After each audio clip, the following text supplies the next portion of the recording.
అప్పుడు యెహోవా వారికి భయపడకుము, నీ చేతికి వారిని అప్పగించి ఉన్నాను, వానిలో ఎవడనో నీ ఎదుట నిలువడని యెహోషువతో సెలవిచ్చెను.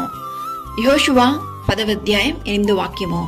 అవును క్రీస్తునందు ప్రియులారా, అపవాది అయినటువంటి సాతాను విశ్వాస జీవితంలో, విశ్వాస యాత్రలో మనల్ని ఎదుర్కోవడానికి అనేక తంత్రములను, కుయుక్తులను చేయుచూ ఉంటాడు.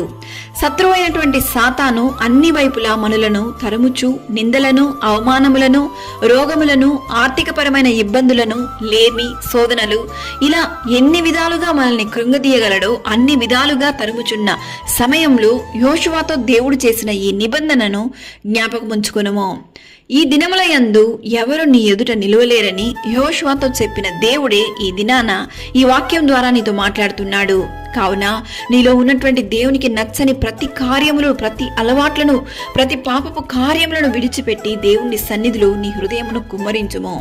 వాగ్దానం చేయడం మాత్రమే కాదు, దేవుడు తగిన సమయంలో నీ జీవితంలో ప్రతి అవసరతలను తీర్చి నీకు అన్ని విధములైనటువంటి దీవెనలను అనుగ్రహించగలడు. కావున దేవుని వాక్యాన్ని విశ్వసించి దేవుని వాగ్దానమునకు లోబడి దేవునికి ప్రీతికరమైన జీవితాన్ని జీవించము. సకల ఘనత, మహిమ, ప్రభావములు యేసయ్యకు మాత్రమే కలుగును గాక.